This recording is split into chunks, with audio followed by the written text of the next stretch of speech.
This is Women Talking Mitzvot, brought to you by Deracheha and the Stella K. Abraham Migdal Oz Women's Beit Midrash as part of their commitment to bringing women's spiritual worlds into halachic discourse. This entire podcast series has been graciously sponsored by Sigal and Zach in honor of Women's Talmud Torah, Women's Halacha Study, and in merit of Am Yisrael. All of these episodes draw on the rich sources and discussions of women and mitzvot on Deracheha.org. This conversation touches on halachic aspects of counting the Omer, as well as meaningful ideas behind the mitzvah. Hi, Shana. Hi, Yosefa. Our topic today is Sefirat Ha-omer. Sefirat Ha-omer is the mitzvah to count the days and the weeks, 49 days, 7 weeks, from Pesach until Shavuot. We call it counting the Omer, counting the sheaf, because we begin it on the second night of Pesach, which is the halachic day when the barley offering, the Omer, was brought in the Beit HaMikdash. So really, it's counting from the Omer, not counting of the Omer. And it's important for me, at least, to emphasize that this was originally really a happy and uplifting time of the year, a time when we remembered our redemption from Egypt and then counted with anticipation towards Shavuot. We're looking forward to Matan Torah. And Shavuot is really the essence and the culmination of our exodus from Mitzrayim, because there we get the Torah and we enter into the covenant with Hashem, which was the whole point of leaving Mitzrayim to begin with. Yes. And it's so important, I think, to specifically draw attention to the fact that this was a very happy and uplifting time, because when I hear the words Sefirat Ha-omer, or Sefira, as people like to call it, I don't think I'm alone in the fact that it immediately has some negative associations. And that's because we know that later on in history, Sefirat Ha-omer, this period, became also associated with practices of mourning that we observe in memory of the loss of the 24,000 Talmidim, the 24,000 students of Rabbi Akiva, who died during these weeks in the years following the destruction of the second Beit HaMikdash. And we'll talk about them, and we'll talk about the impact that had on us. But that is not at all what Sefirat Ha-omer, in the Torah, was originally meant to be about. So the time of year, therefore, that we're going to be talking about now is a time that really has a lot of different layers and a lot of different aspects to it. At its core, it's about this count of these days from Pesach to Shavuot. And we know that when we're excited about something, we often do. We often do count the days until it happens. The Rambam in Moreh Nevuchim even talks about how it's like someone who's waiting, with anticipation, faithfully to see someone they love. It's that excited feeling of counting the days. And today, I would say, when we think about Sefirat Ha-omer, we mostly tap into the part of the count that's connected, as you said, to the Chagim, to the festivals. That's connected to the fact that there's this count that's going on between Pesach and Shavuot that's linking the two holidays, because the holidays are things that are still relevant to us. All of us around the world, no matter where Jews live, are still keeping the holidays of Pesach and Shavuot, and they're counting the Omer. But it's important to note that there were also two other significant elements that are associated with this count that are mentioned in the Psukim. There's an element that has to do with the sacrifices, with the karbanot, and there's also an element that has to do with the agriculture of this time. So when it comes to the sacrifices, we see in Vayikra, when we're talking about Sefirat Ha-omer, there's specific mention of the karbanot that were brought in the Mikdash during this time. So in Vayikra, in Parak Chav Gimel, in the 23rd Parak, it says, Usafartam nacham mimacharad hashabbat, miyom haviachem et omer hatshnufa. That count for yourself, this count, right, from the day after the Shabbat, which here is talking about the day after the first day of Pesach. And from the day that you're going to bring the Omer, meaning that you're going to bring this barley offering, and then you're going to count 50 days until when? Until the day that you offer a new grain offering to God. So the count is framed not just by the holidays, but by the karbanot that were brought. And we know that the karbanot that were brought were these two different karbanot of, on the one hand, on Pesach was this offering of barley. And then on Shavuot, we have this new grain offering, which is an offering of 2 loaves of bread that were made from wheat.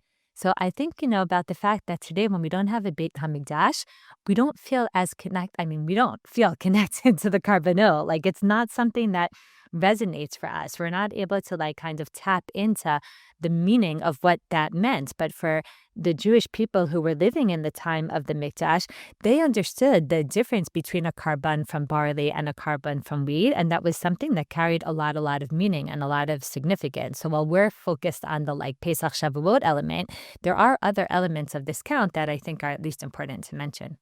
Yeah, and I think also important to mention is that underlying the differences in korbanot is an agricultural piece, which is slightly less far from us. Right. Again, we have in many parts of the world have elements of agriculture, different produce and products that are available to us all throughout the year. So sometimes we lose touch with that.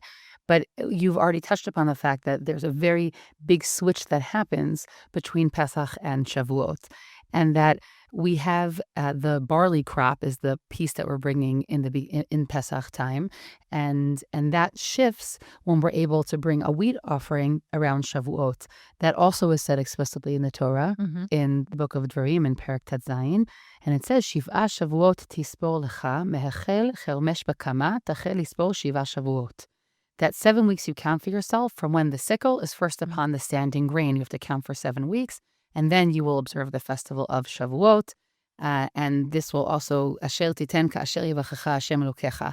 And all of this represents like this bounty and this blessing that Hashem gives us. And so while we're talking about the korbanot that will bring the mikdash, at the root of it is what agriculture or what produce is available at that time. And that's a shift that I think is meaningful, or we can sort of take a lesson from, no matter whether we're living in a world of the Beit Mikdash or not. Right. Because the shift from barley, which sort of historically was considered to be a lower grain. And that is mostly because it was used for animals.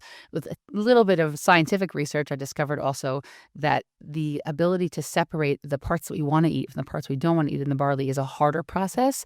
And therefore, it was easier to give that kind of grain to an animal as opposed to wheat, which has always been something that's easier to process, right? So today we have highly processed wheats or things like that when we get to white grains.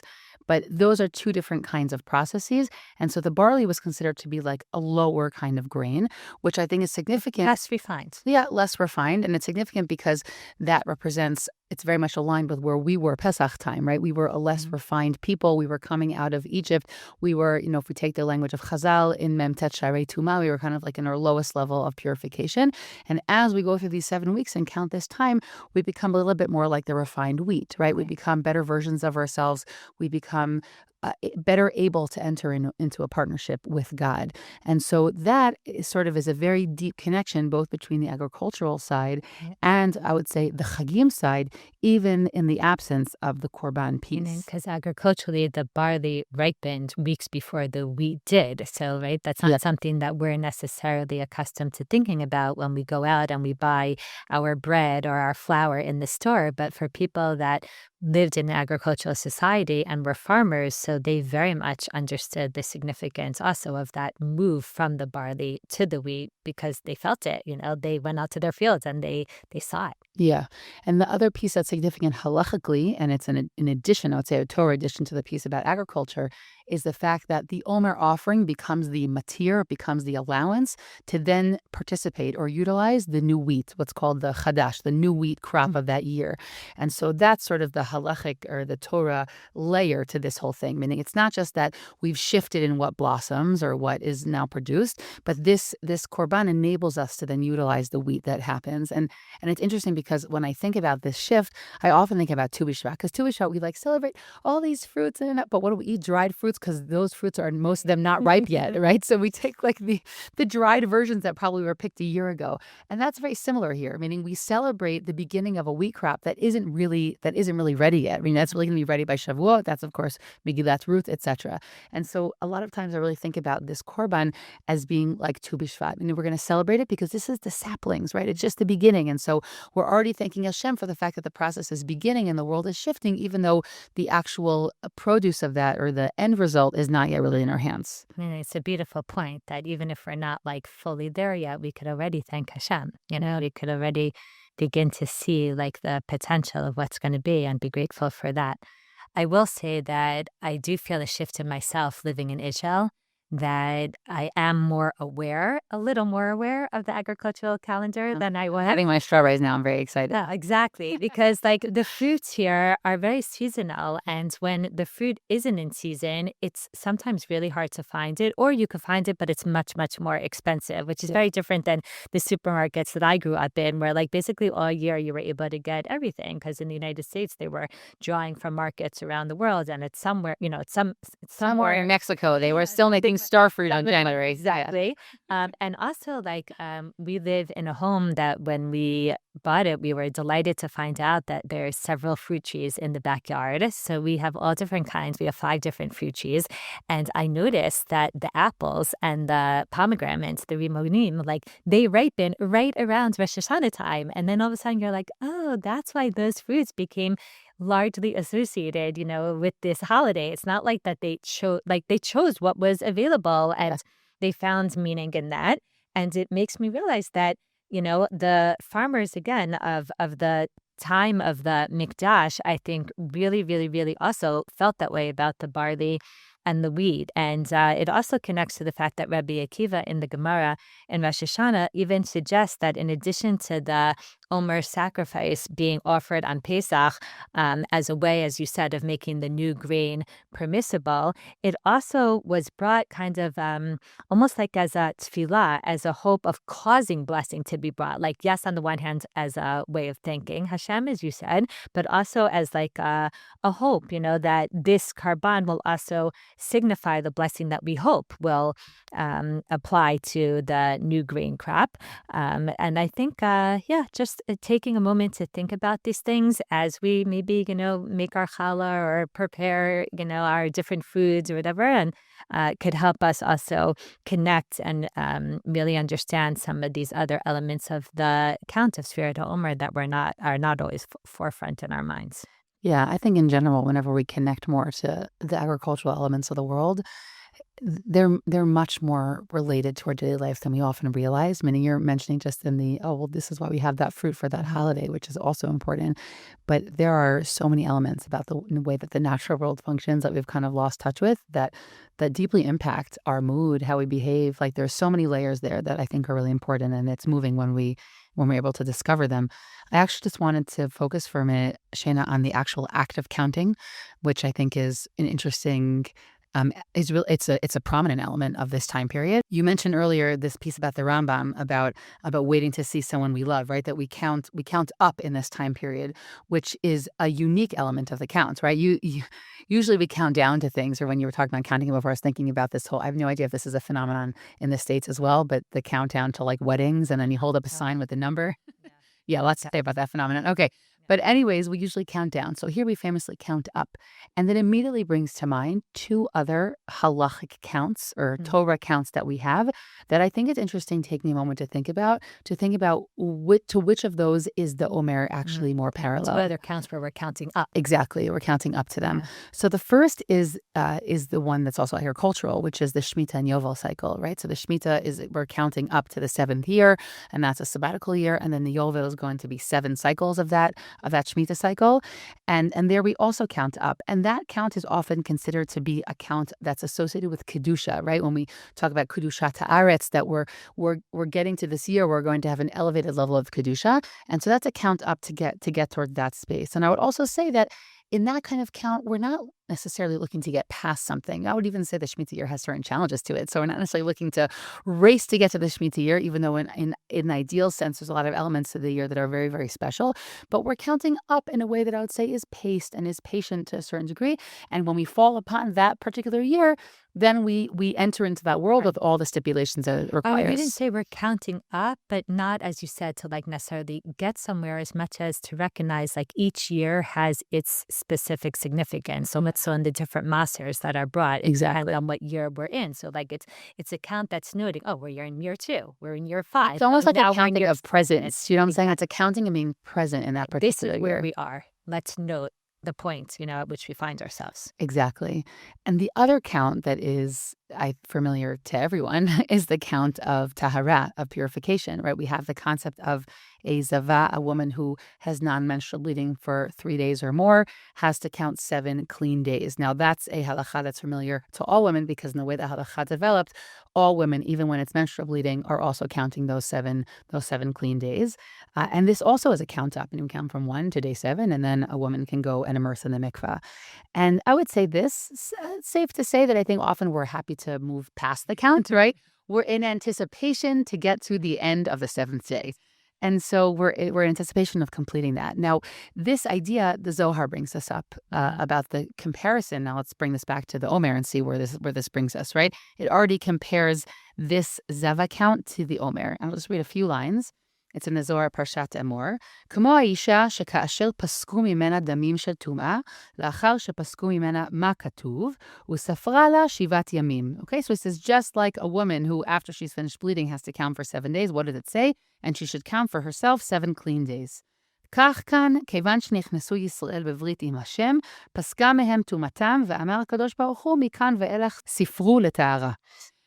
So here we have the parallel being made that what's the comparison? We're about to enter into a marriage with God, right? We're about to be reunited with God at Har Sinai.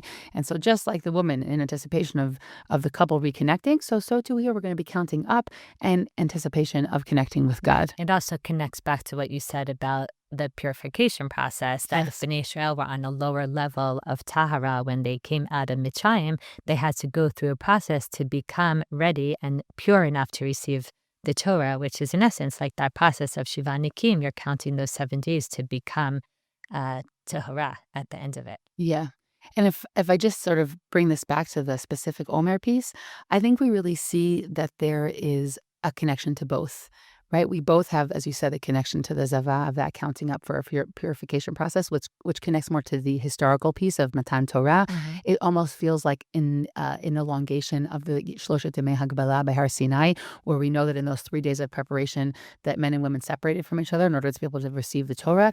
It a little bit feels like like elongating that idea, but it clearly also echoes the agricultural cycle, right? Mm-hmm. That we just said that the agricultural piece is a very significant layer of this time period.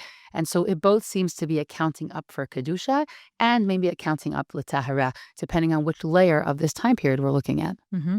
And I also appreciate that sometimes when we're counting, as you said, like sometimes we're counting towards an end goal, like we just want to get towards the end. And sometimes we are counting so that we actually pay more attention to the process. And for me, I'll say by nature, I think people who know me, they don't even have to know me so well to know this about me. I'm the kind of person who likes to get to the end, like if you would do some kind of personality assessment on me, I'm like the person who likes to get things done and check things off and, complete processes and have closure. And it's harder for me to be in the process. But as I have gotten older, and honestly, life has gotten more complicated, and you can't just knock things off like that because they take time and because you have to give things the attention that they deserve. I've had to learn to be more in the process. And there's something here about the Sefirat Ha-omer that has both elements, as you're saying. Me, on the one hand, we are counting to get towards an end and we want to get there and we want to receive the Torah. And that's the big goal in mind. And that's great. And on the other hand, to just be present in the process itself of Sefirat Ha-omer is also, I think, something special. And I'm wondering if it would be even a good idea, and I'm thinking about this now for myself, to choose maybe a very specific, concrete process that we ourselves could work on during these weeks. A process that's not just about getting to the end, but maybe a mitzvah, a character trait of ours that we want to give more attention to, or a friendship that we want to work on or invest in, or a sefer that we want to learn, not so that we can make a siyam and say we finished it, but because we actually want to give time to and appreciate the material that's in that book. I think that there is something about appreciating the actual time period that we're in and this idea of growing and working towards something, but also very much being in that thing at the same time. So I love that the 2 counts that you brought in, each one of them, I think, connects to a different aspect of that. Totally. And I think the idea about process, or in my mind, that goes to gestation. There's an idea. Real process. Yes, there's another, I think, really prominent idea that I think is worth mentioning, which is that The exodus from Egypt is actually pretty unsettledly framed as a birth in many elements of the story. We first, of course, the whole story begins with the birth of Moshe. That's the second chapter in Shemot.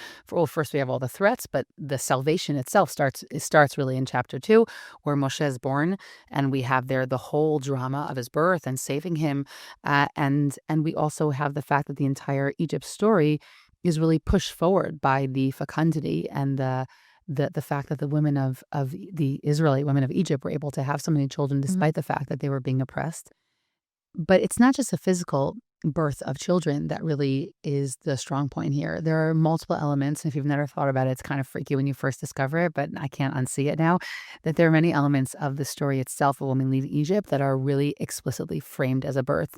The blood on the doorpost is a big one. This is also, by the way, not my ideas. I'll quote Alana Pardes, who's a scholar of literature, actually, but I'm sure it exists also in Midrashim that I probably just haven't met yet. And so we have there sort of the idea of the fact that something is being birthed, and that the first part of it has sort of that opening piece at the entrance, and we have the Exodus itself going through the Yam Suf, which is going through, all of Am Yisrael going through wet waters onto dry land and coming out on the other side and coming out alive through an experience that is pretty harrowing and through something that's quite narrow. Like, that is a very, very overt element of this kind of image. And why is that significant? Oh, in addition, also it takes place at night, in the middle of the night. It's also not just a myth, if anyone here has gone into labor at night or anything like that, but the vast majority of labors, I believe, start at night. It has to do a lot with hormonal processes in the body. Also, women are more relaxed at night, so it enables that process to begin. And I think that this is really important because it really bespeaks this idea that we were birthed in Egypt, essentially, meaning Moshe is born, sure, and the children are born, but as a nation, we're sort of like pushed out of that in, I would say, not necessarily so elegantly, but we're like pushed out of that space. But then we have to undergo a process when we come out kind of squishy and wet and have to be cleaned up. And that whole process is what's happening in the 7 weeks we have now, is that you're saying adopting a midah. We're going through a process now. And, immediately after we literally get onto dry land, the first thing that happens right after in that parak is that we start crying for food and water, meaning Am Yisrael in the desert are really quite overtly depicted also as, initially maybe young children, maybe after that teenagers, until we get to a much more mature place. So I think that piece is also significant for me. I think about it often in terms of the process, in terms of the way that we sort of get a head start, the fact that women are the most significant in that early part of the story, which is simply a biological truth of what we do in this world. And so that to me is also a very significant piece, but it really bespeaks this idea of the process we go through right now in this time period, that this is where we need to refine, whether it's to refine ourselves like wheat, if that metaphor speaks to us, to refine ourselves in our character to be worthy of receiving the Torah and Shavuot. I love that idea. I was not familiar with it. And there's something also just very real and true in the sense that birth is not simple. There's birth pangs. Like there's a process that is not comfortable, and at the end, like, we're still so happy with the results, but it's something that causes us discomfort. We have to go through something that's not simple. And I think that's also that process of Bnei Israel being formed as a nation, coming out of Mitzrayim, breaking out of a slave mentality, finding ourselves, understanding what our identity is something that was not easy either, and continues also, like, for us as a people to be something that I think is not always easy to contend with. And the metaphor that you just brought, I think, gives a lot of framing to that. I think, if we come back also to the different explanations that we've been speaking about behind the meaning of Sefirat Ha-omer, so whether it's the the festivals and the connection between Pesach and Shavuot, it's the karbanot, it's the agricultural element, it's interesting to note how those different explanations then have a direct impact on how we view the obligation of counting the Omer, because there are those like the Rambam who think that the festive element is what's core here. Like, that's what's central to the count, and that the main reason that we are counting is because we're counting towards Matan Torah, and we're counting leading up to Shavuot. And therefore, he holds that, of course, the mitzvah of counting Sefirat HaOmer, even today, when there's no Beit HaMikdash and there's no Karbanot, is still going to be Deoraita, because it's about the festivals, and the festivals are very much still part of our lives today. But there's other authorities who hold that because we're no longer able to bring the Karbanot, note of the Omer, and we're no longer able to bring the shtei halechem, the 2 loaves of bread, and Shavuot. So the whole count is now rabbinic. It's only d'Rabbanan. So it's interesting always how like the mashma'ud and the meaning behind things also then impact the way that we think about the obligation. And then when it comes to a woman's obligation, in terms of Sefirat Ha-omer, so there are early opinions that hold that contrary to what most others think, that they believe that it's actually not a time-bound mitzvah, that counting the Omer is not a mitzvah to say shazman grama, because they say the counting is more directly bound to the sacrifices, and it's more directly bound to the mikdash, and it's not really about a time. Or perhaps there's also people that say that the concept of a time-bound mitzvah doesn't apply to a mitzvah that is itself about time. So these authorities say that, therefore, if the mitzvah is not a time-bound mitzvah, then women would be obligated in it exactly the same way that men are. In practice, though, and I think, we understand this, most authorities believe that because the count has to take place during a specific season, during a specific time of year, they do consider Sefirat Ha-omer to be a mitzvah to say shazman grama, a time-bound mitzvah, and therefore most authorities hold that women are pturot, that women are exempt. And the Mishnah Brura even goes, to the place where he writes that it seems that in our land, women are not at all accustomed to count. Like he writes, not just that they're the pturot, but like this is something that they never really even, took on, or that many, many women, at least when the Mishnah Brura is writing, were not engaged in this mitzvah. Just one piece about the mitzvah to say shazman grama element here. Sometimes I feel like if it's for 49 days straight, I don't know if we could still call it something that's time-bound. Like I feel like the definition has to expire at some point when it's so many days in a row. I'll just add one other piece, which is about the bracha piece, right? So famously, we make a bracha every time we count, which also is part of the idea that perhaps each day itself is its own mitzvah. And we've already said in other episodes that Sephardi poskim are much more machmir on this whole topic of women making brachot when she's exempt from the mitzvah. And so in this case where we have, again, a bracha each day, that would possibly cause an issue. And the Ashkenazi poskim... Meaning she could still count, but yes, they would hold just like without a bracha. Mitzvot that she can't make the bracha because she's doing it voluntarily. Totally. And so the Ashkenazi poskim, they often, again, come to the conclusion that even if a woman is exempt, when she opts in, she's able to say the bracha. Because when we say Asher Kisham Tzivanu, we're not speaking specifically about me per se that maybe is exempt from the mitzvah, but we're talking about Am Yisrael Kulo. Right. We were commanded. The general collective commandment. And so therefore they're not as stringent about this idea of saying brachot and whether a person has their specific obligation or not.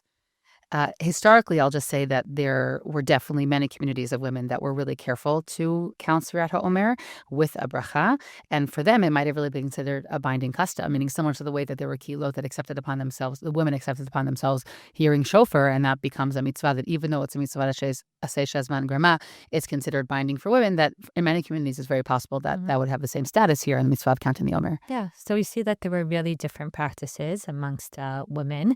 And part of the reason that it could be that there were women who never opted into this is because there's a passage in the Zohar that states that the days of the Omer are somehow mystically connected to the masculine realm. I don't really understand those Kabbalistic things, so I'm not going to comment more on that. But according to the Zohar, because he thinks the Omer is connected to the masculine realm, it could be that the mitzvah to count, therefore, is unique to men. And some poskim therefore take this to mean that women can't count the Omer. Like they can't even count voluntarily and even without a bracha, so which is really interesting. So that's one, I think, factor that influenced maybe less women counting. And another is that there are Ashkenazim poskim who are concerned about women reciting a bracha, even if they're going to count voluntarily. They're concerned that maybe they shouldn't say the bracha because they worry that maybe if a woman ends up missing a day, she won't realize that now she's no longer allowed to make a bracha, even if she continues counting, and then she could end up like making 37 days. Exactly, of making brachot in vain and saying God's name in vain. So they tell her not to count to begin with. Many other poskim, and I do want to emphasize this, do permit women though to count the Omer and to count with the bracha, and they don't raise this concern at all. And these authorities authorities such as the Deracheha consider women counting the Omer no different than women doing any other positive town bonds mitzvah like shaking a lulav or other things which they think are wonderful things to women to do if they can, even if they're officially exempt. So when it comes to the fact that there are communities of Ashkenazi women who don't count Omer at all and they don't even attempt to do it, it could be that just the fact that there were those authorities who were concerned about, like, what if they forgot the bracha and then they end up making. So even though many others don't hold like that, it could still be that just that like concern that was put out there in the world already had an influence and kind of like gave this scary feeling to women of like, don't even start, don't even bother because you don't want to come to end up saying brachot levatala. I think, and I mean, I guess this isn't surprising, we've spoken about this often, that I think it's nice that there are so many women of our generation, including of our mother's generation and grandmother's generation, who have now started to take on this mitzvah, even if it's not something that they grew up with. I personally know women who later on in life decided that, like, no, I also want to count. I also want to actually count. And whether they started on their own or they began doing it alongside a husband or with their children, what they discovered is that there's something that can be very meaningful and fulfilling to be part of a national count because basically you are tapping into like a national experience. You're participating along with the rest of the nation in this feeling of like we are anticipating something. We are waiting for something. We are working up to something. And therefore I think, this idea of counting could be very, very significant. And even if there's someone who follows the opinions that say that you shouldn't make a bracha, whether it's a Sephardi woman or whether it's, the Ashkenazi poskim who say like that still doesn't mean that you can't actually count the day and that you can't note the day and you can't know like, hey, where are we? We're up to day 36. So there's X amount of time left. I think, that's something that all women could be a part of, whether or not they're going to do the actual specific act of saying the bracha. I want to share a spontaneous thought I just had right now as you were saying that, which is that there, I'm thinking about that Zohar, Mhm. about this idea of the masculine. Women are naturally always an account. Hmm. And I think that the idea that a count that's external to a person is a masculine makes a lot of sense in like the broader philosophical way. Okay. And I think Meaning they're attuned to their bodies and to their monthly cycle, and they're somewhere always in some kind of count, and therefore that idea of an external count is almost something more that might have mixed. thought is not even necessary, meaning it's external to them. Hold on, Hmm. that's not at all what I think halachically Okay. at all. But I'm just thinking about that as you were saying that. There's a lot of things to say to unpack that, but we'll leave that for Mhm. maybe for a different conversation. But I'll just want to be a consistent record, if not a broken record, which is that I don't. I think that it's great to opt into something that's so simple. Like I don't see a reason to opt out. Do you know what I'm saying? This is it's sort of like low hanging fruit. This mitzvah, it's really easy. It takes very little time, and as you said, it makes you part of the national movement of what's going on in Am Yisrael right now. Like to me, that's a win-win. I would say that if someone is following the tradition of their family, which is that women never counted, and they feel that that connects them to Masorah, so okay, that's something I understand. But other than that, I think that very often, and I've mentioned this before, and I'll probably keep mentioning it, the idea that there are those who talk about giving women exemptions creates an exemption mindset, which is a mindset of like, all right, like I don't have to do that, so I'm not going to do it. And It's to like a me, soft bigotry of low expectation. exactly, like just take a seat at the table, And I'll say something else here, which is I think part of what happens is that Sefirat Omer for men is counted usually at Mariv, meaning you say it after you daven Mariv. So I would say, instead of saying, oh, well, it's hard to remember, I'll be like, it's a great time to take upon yourself davening Mariv. I'm saying that truly. Poskim that we're concerned that women are going to forget, we're probably concerned because many, many women traditionally didn't daven Mariv. And that's true. They didn't. We had to flip it and say, so at least for these weeks, daven Mariv, and then maybe Daven you'll Mariv, remember. you don't forget. It's right there in the next page at the end. You know what I'm saying? Meaning it's a natural part of Mariv. And yes, there are many reminder systems, and you can put a reminder on your phone, and there's all these online movements, and there's a million really sweet ways that people are reminding themselves now to count the Omer. But I would even just say traditionally, like, yeah, we could just daven Mariv and say Sefirat Omer at the end. I know that that's definitely my best way to not forget.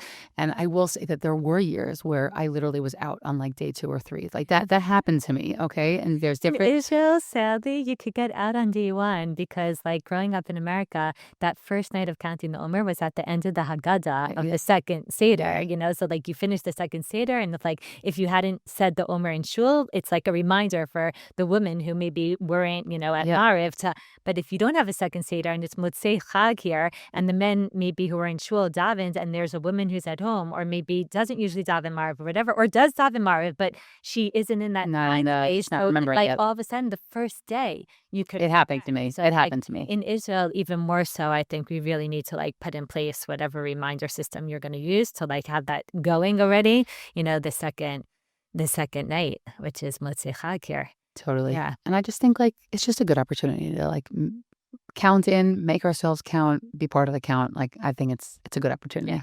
And as you said, today there's all different kinds of cute little reminders. So there's people that have magnets on their front doors. They can't walk into the house without seeing it. There's people that have magnets on their fridge.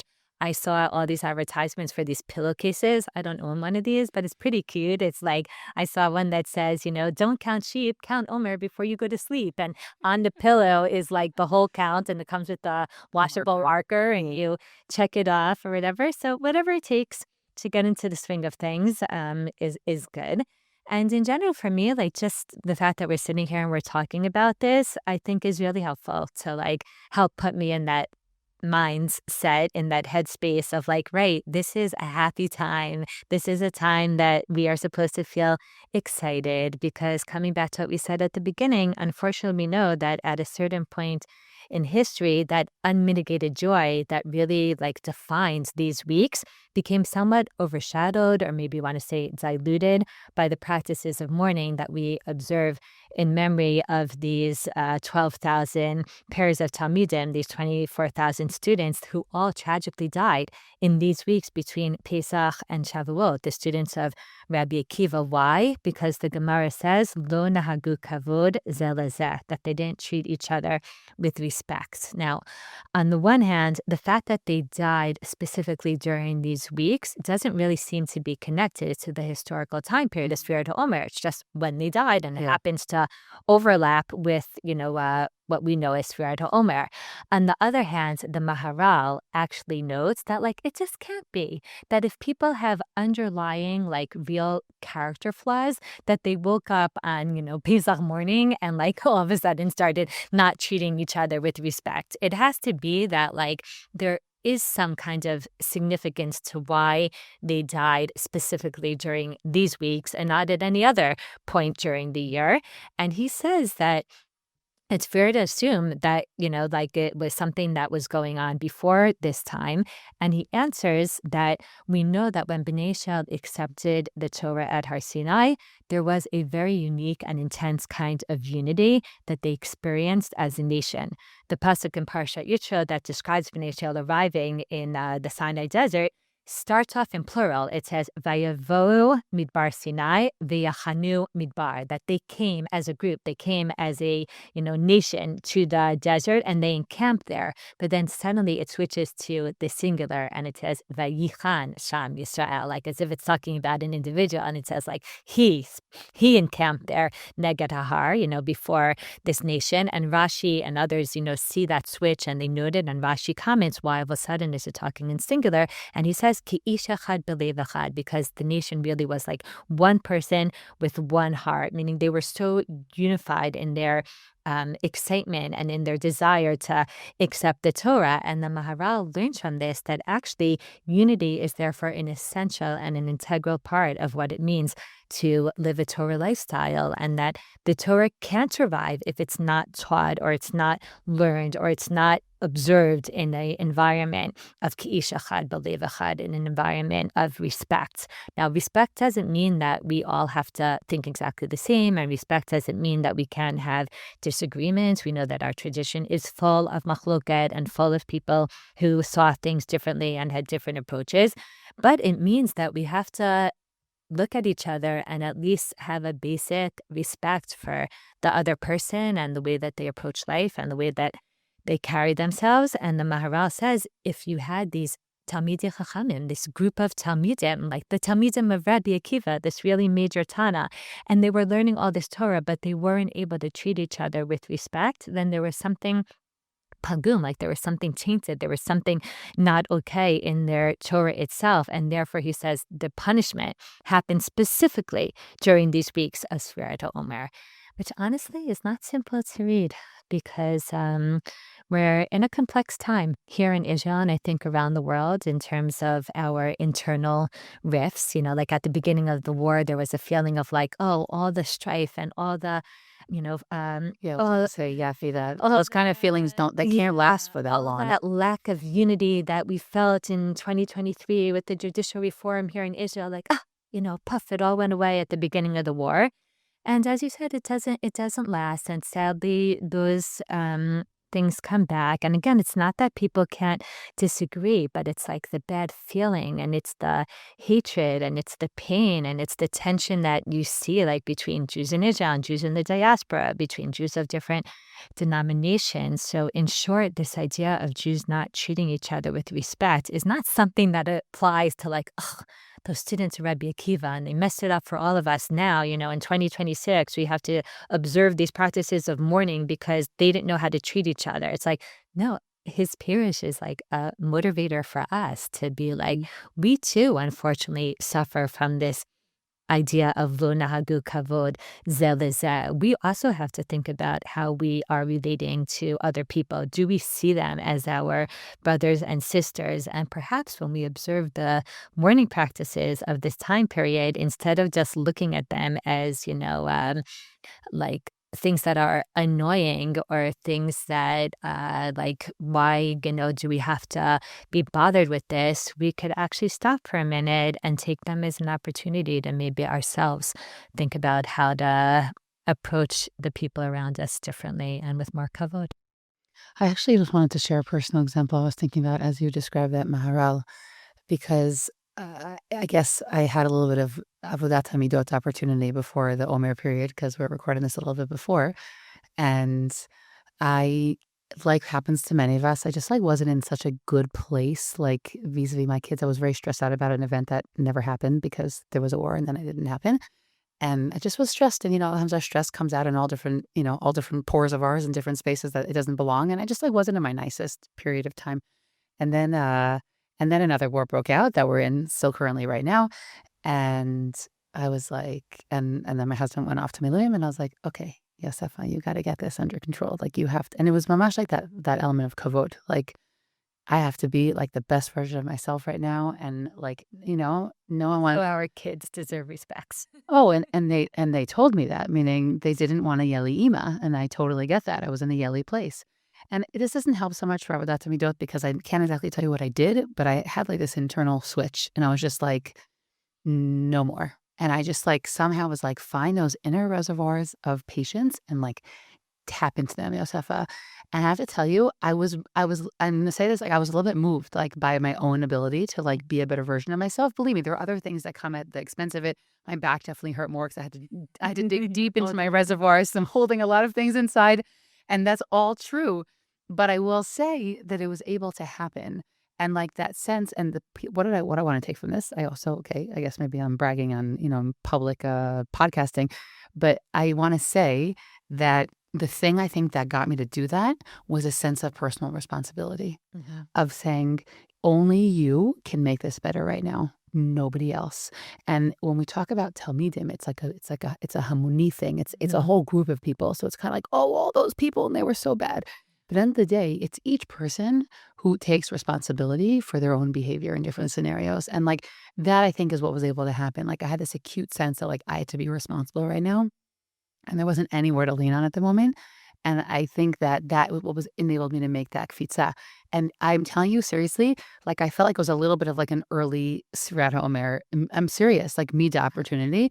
And so I just wanted to share that because to me, I think if I could analyze myself, I think it was that piece of like, I can't get lost in a crowd right now. And like sometimes when we're in a big crowd, we could feel that, oh, well, just, I could do this because someone else will do something else. But it was a very deep sense of like, this is a moment that like I have to step into. So I just was thinking about that when you shared that. Yeah, it's also making me think about that we spoke so much about processes. Like sometimes you have to go through a process and you have to work up. And sometimes there's just these moments of clarity where, like, within a few seconds, you're just like, that's it. This has to end. My mother has this video that she loves of like someone at a therapist and they're pouring out their heart. And then the therapist is just like, stop it. And it's that loud. And he's like, just stop it. Just stop thinking like that. Stop being like that and stop. Okay, it's a generational like kind of sense of humor. But maybe it's like sometimes that. Sometimes it's like, yes. just stop it. Yeah. Just cut it out, Shayna. Like enough. Like that. Or life doesn't allow you time to process, meaning so Sefirat Omer is a gift that we have 7 weeks. Yeah. Sometimes life says, show up now. Yeah. You don't have. Or sometimes we could look at it as like, okay, I just need to stop it. And now I'm going to use this time as a way to like really internalize that. Totally. A way to really make it real. But the switch could happen in a moment. Yeah. So thank Totally. you for bringing and there's a lot of Torahs out there, by the way, about like right now. I think that's the first Tzidkat Tzaddik ever is in the book of Rav Tzadok. That's Pesach. Pesach is jumping in, right? And then you have the process to make something last. It's exactly how he opened the book. Okay, let's talk a little bit about the mourning. Okay, so let's go back to these customs, which, as you said, are to commemorate this tragedy of Rabbi Akiva's students. And we have them recorded as early as the period of the Gaonim, which is going to be pre-Middle Ages, right? 8th, 9th century, etc. And we have already recorded that people wouldn't get engaged or married during this period as sort of, again, a respect to this big tragedy. But these customs expanded over time, and they expanded, as we know, to not listening to music and refraining from getting a haircut until like Ha-omer, when the deaths were said to have ceased. And so on the whole, these mourning customs apply equally to men and women, but there's a pretty important exception, and that's to do with haircutting. And so in general, first I'll say just as for men and women, Sephardim and Ashkenazim are a little bit different here. Sephardim wait until day 34, but Ashkenazim can already cut on day 33. And I'll also just say that common custom among Sephardi women is that they can actually cut their hair whenever they want during this time period. Also in mourning, in periods of mourning, there is not that same stringency of custom when it comes to Sephardic women. And I'll just say that the common custom among Ashkenazi women is not to get their hair cut. But even Rav Moshe Feinstein mentions that there is room for leniency if there's some like haircutting emergency. Exactly know what those haircutting emergencies look like, but I guess sometimes it gets really out of control and people need an out. I'll just throw out, we're not getting into any of this because there's so much material out there that people could look up or whatever, but we know there's also different customs in terms of which days to observe the mourning, because we say that they died over a period of 33 days, but some people do that from the beginning of, the Pesach to Lag BaOmer, the 33 day. Some people started only after Pesach, and there's definitely different practices out there. Exactly. I'll also just add that a woman can remove any body hair that's not part of this custom of mourning, and definitely removing all kinds of hair or getting ready for mikvah. There's no question regarding that. And even though for men that is a significant practice for them. Exactly. And I guess I'll just say on a personal level, Shayna, to be really honest, I don't find that these customs have that much impact on my daily life, which is, we could say is a bad or good thing. But meaning I don't get my hair cut super often, and as a madrichat kalot, sometimes I welcome the break during this time period because it means that like I'm not rushing to teach anyone because no one's getting married right now. Sometimes it's actually a nice break from the wedding piece. And I will say that I do hear a lot from my husband. He hates having a beard, so this I hear a lot of complaining from him about the itchiness, etc. And I'll also just say, by the way, that also is very variant depending on how people have their customs about shaving on Rosh Chodesh or the shaving on Yom Ha'atzmaut, which is also a really big one. And, for someone going straight through, for a long time and depending on their beard growth, that could be very uncomfortable. But there's also variance in terms of the way we approach the other holidays in this period, which we'll come to in a minute. Right. Do people shave every Friday for Shabbos? There's all different kinds of, so like there are people who shave because they're going to work and they need to shave. So exactly. And the music base also is a big range of opinion, like we mentioned in our 9 days episode also, is a big range of opinion about how stringent one, might need to be during the period. Weddings, and then it went like live music, and then there's a lot of people that don't listen to any music. And I grew up in a house like that where we really didn't listen to, our originally tapes and then our CDs and then whatever, music is, even if it was recorded. And I'll say that like I try to still keep that up because I guess that is how I feel some, connection to these practices of mourning. morning, I love music, as I spoke about when we did the episode on the 9 days. And for me, not listening to music is hard. And when I think about Sefirat Ha-omer, like that's what it is. It's like those few weeks after Pesach where we can't put on music in the car, or I can't have music on in my kitchen. And like that's how I feel it. So I try to keep that up, but there really is a very big range here. And I try to really on the one hand, like feel somewhat of that mourning because I do want to connect to this idea of like the loss of these Talmidim Rabbi Akiva and what that represents. And at the same time, we're balancing that with that joy and the anticipation that we don't want to be completely overshadowed. Like we still want to also be in that mindset. So it's a lot to like hold that together, with the excitement piece of it. And then in, the times that we live in, especially in the modern state of Israel, when we add in the other various days on the Israeli calendar that pop up in this time, then there's even more layers to hold and even more emotions to be balancing all the time, because we have these 2 days that come up not long after Pesach, which really also like emphasize the pain and the sadness or the mourning side of Jewish history. We have Yom HaShoah, which commemorates the Holocaust, and we have Yom HaZikaron, where we honor the loss of the soldiers that have been killed fighting on behalf of our state, as well as victims of terror. And like because those days like hit closer to home, like the Holocaust is still people's grandparents, their great grandparents. It feels very real for them. And of course, Yom HaZikaron, it's like there's not a family at this point in Israel that doesn't have some connection to, whether it's within their own family, unfortunately, or a friend or a neighbor, like someone that they really, really feel their loss very, very deeply. So you're holding all that. And then you're also holding the immense happiness of Yom HaTzmaut, Israeli Independence Day, and of Yom Yerushalayim, where we honor the reunification of Jerusalem in the Six-Day War in 1967, which are such powerful days. And it's just this feeling of like, intensity, like a lot of emotions, which I, on the one hand, like really, I appreciate intensity of emotion. Like there's something very powerful about living where you feel everything very, very deeply. And on the other hand, sometimes it's just too much. Sometimes it's just a lot. And certainly when we're trying to hold it all at once. Yeah, totally. I mean, I think it's just worth saying that sometimes, as you said, we can't hold it all. Like, and sometimes it's we can't tap into all that, or sometimes we need to opt out of something. We need to, This one out. yeah, opt out of that day. I mean, I think we all do that all the time, whether or not we like admit it to ourselves in that way. And I think that that's really okay. I would even just say, even without additional holidays or commemorations or things like that, on a daily basis, we're all holding multiple spaces at the same time, right?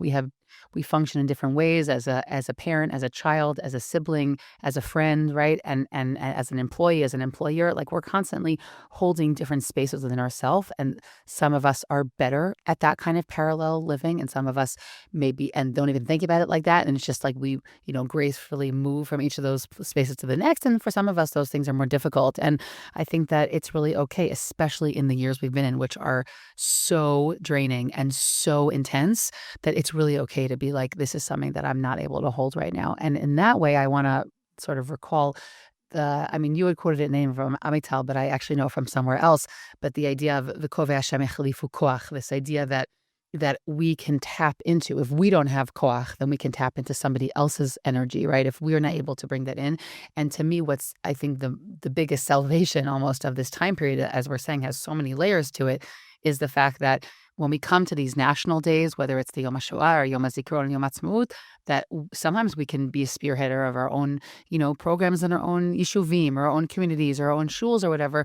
But sometimes we can also just be like, today this year I'm going to lean into what the community or what the nation is doing right now. And that's like, to me, something that's very powerful, definitely within Israel. And I think also outside of Israel, if it's in a shul setting, in a communal setting, I think that's the gift of living in a community, is being able The to like community will tap carry into it. it. Yes, Yeah, the community will carry it. And even if like on this particular year, I don't feel this emotion as much, or I'm not relating as much to this particular experience or this particular day, there's something on the national level. Yeah, or like a net, level, like a net that yeah, holds that's us. really like holding us through it.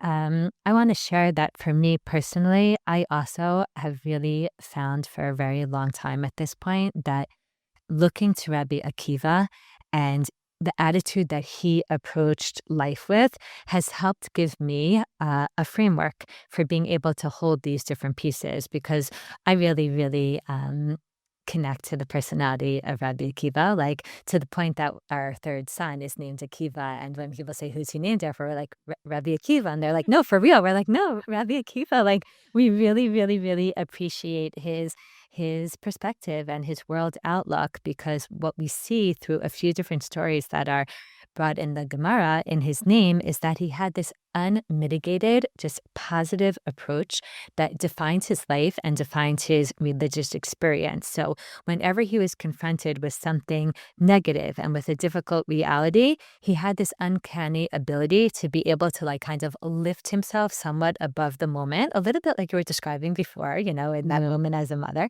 but like lift himself a little bit above the moment and see something bigger, like see the broader picture.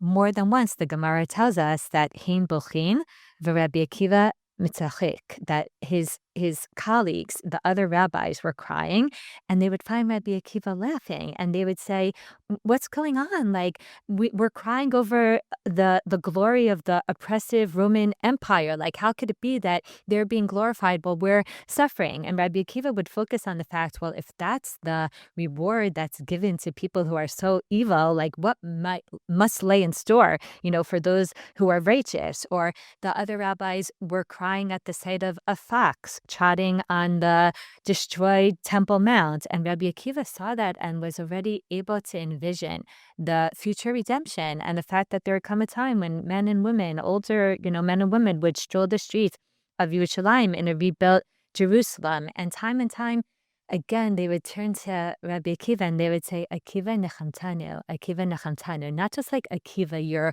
words are a source of comfort to us, but Akiva, you as a person, like the fact that there is someone out there who's able to kind of maintain hope, even when things are really discouraging, is something that is so necessary. Like it's so important to have people in our lives like that are able to kind of see above and are able to see beyond. And Rabbi Akiva was that person. Like he never lets kind of like the immediate thing that he sees before him hold him back. And we see this also in his own personal life, like how at 40 he started learning Torah and he wasn't put off by the fact that, maybe it's too late or maybe I can't do this. When a village is plundered and terrible things happen, he says, Kol ma'az avid rachmana l'tav avid. Whatever God does, it's for the best, not for the best in the sense of like, oh, wow, this feels amazing and I'm going to see right now how everything fits in and how the puzzle, all comes together. But no, a deep, deep, deep emunah that there's something bigger here, that's something beyond us. And I think maybe we see it at its most poignant when he loses all of his talmidim.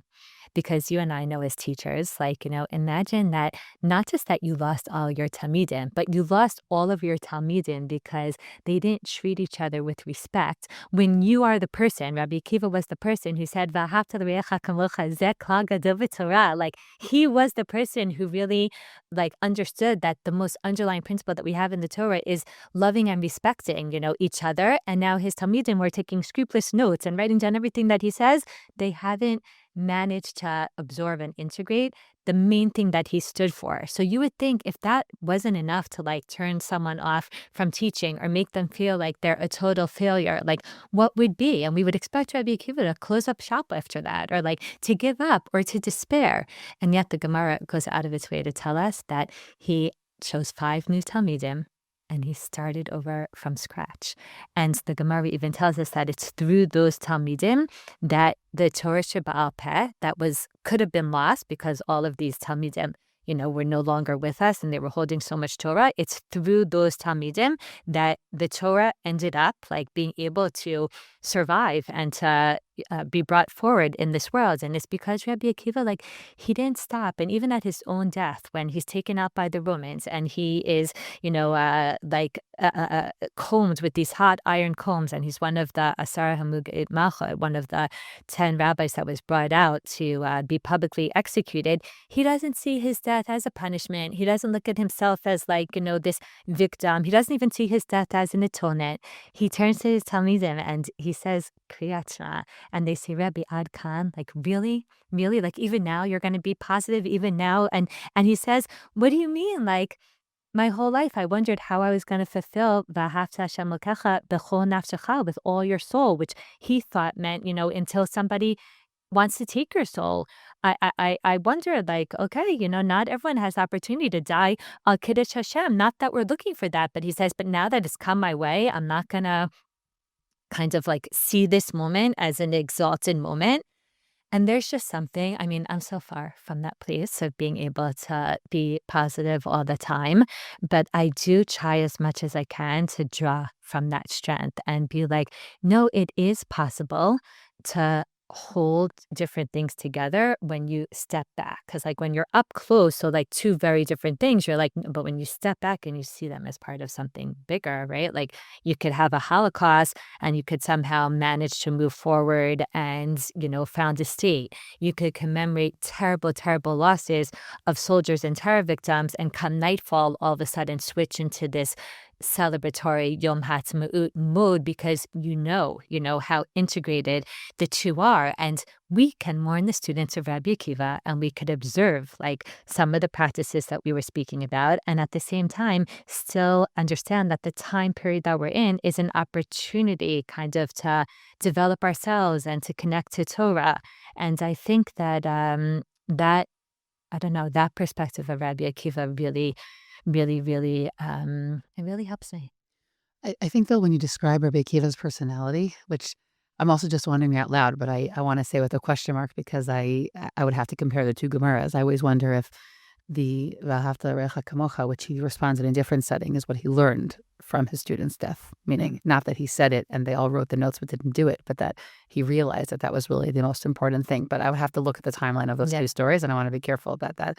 But one thing I'll say about this idea of Rabbi Akiva is that Rabbi Akiva is Rabbi Akiva, meaning the regular people are not right. We have leaders for that reason. A leader is somebody who can look at a moment and rise above that moment. I was just thinking that it doesn't matter what the situation was, but there was like someone put out like a particular episode, and it was like something that was like uplifting, and like these past 2 weeks that was very not. And I was thinking to myself, that's like the real mark of a leader, because like I don't know, most of us are just trying to like get air right now.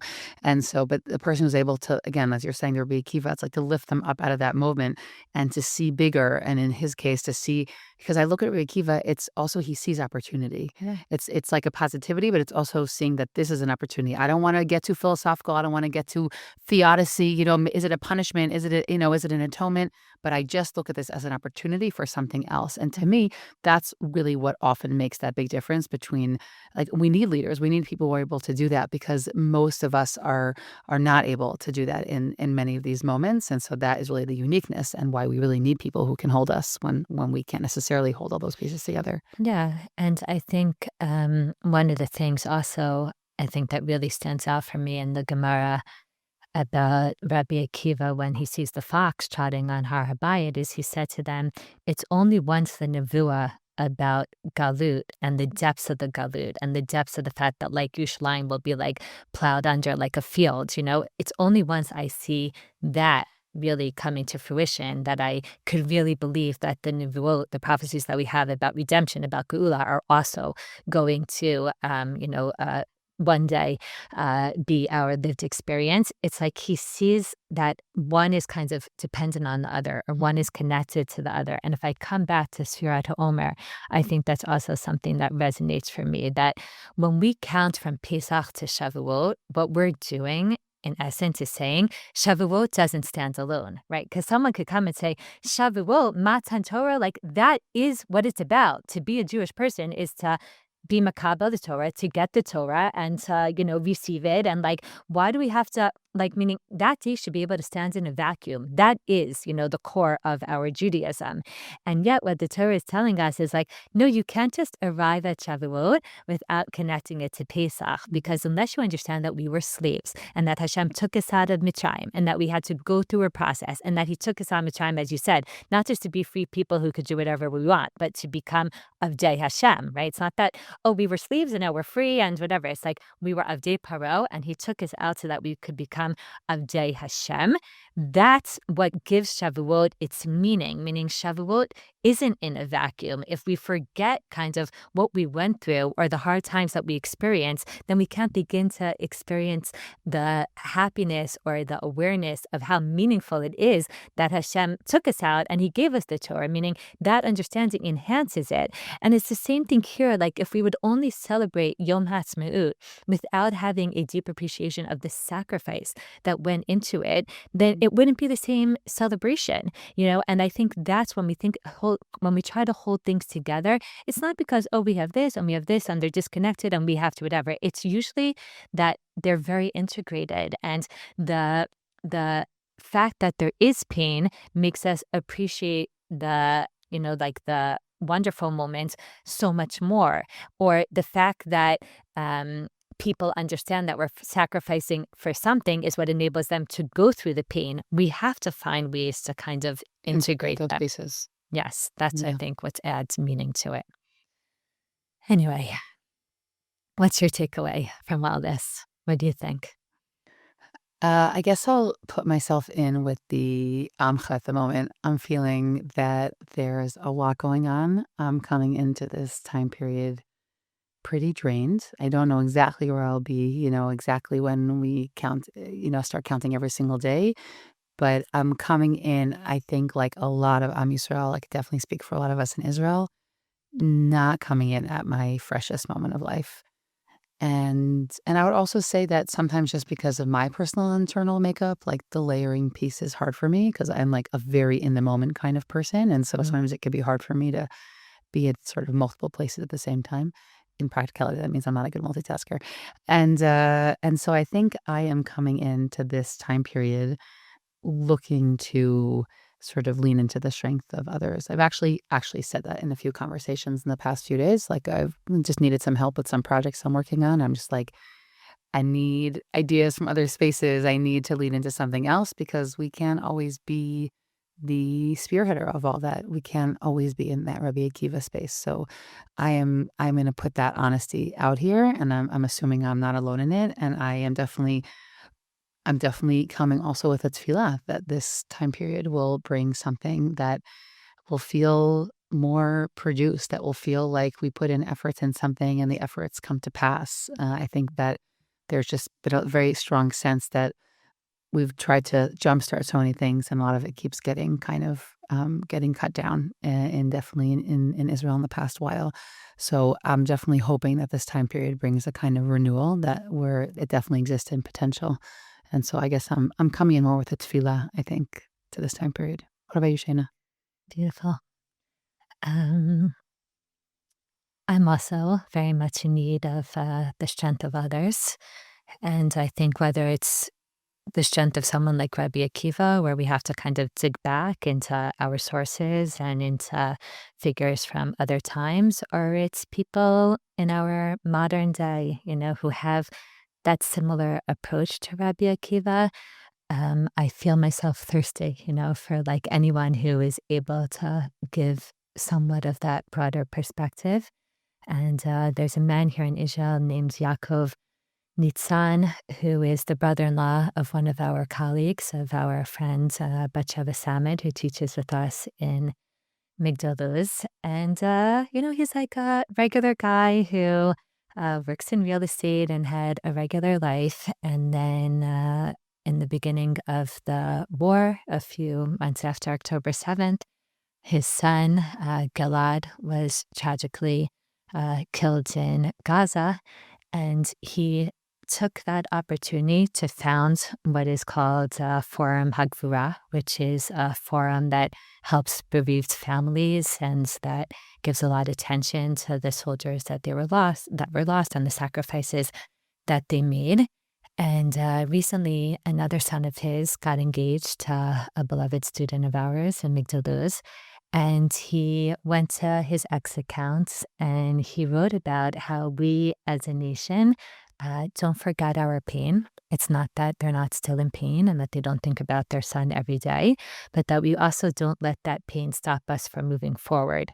And that it's a nation that is able to hold all its memories in one hand but on the other hand, is able to continue to move forward and build. That's a nation that ultimately is going to succeed.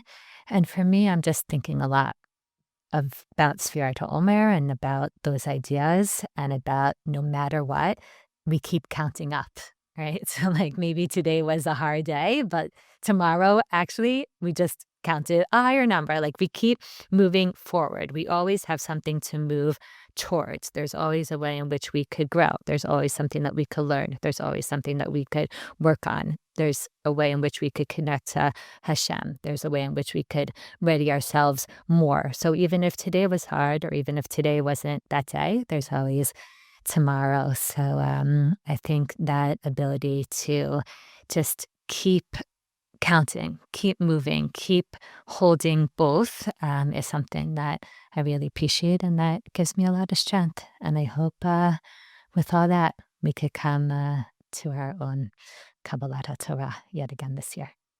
Thank you. Thanks, Shana. Did this conversation move you or cause you to think about the topic in a new way? Please share these episodes with friends and family and start conversations about meaningful mitzvah observance. Make sure to check out the show notes for links on how this topic is discussed on Deracheha.org. Contact us with thoughts and questions at womentalkingmitzvot@gmail.com. Looking forward to our next conversation.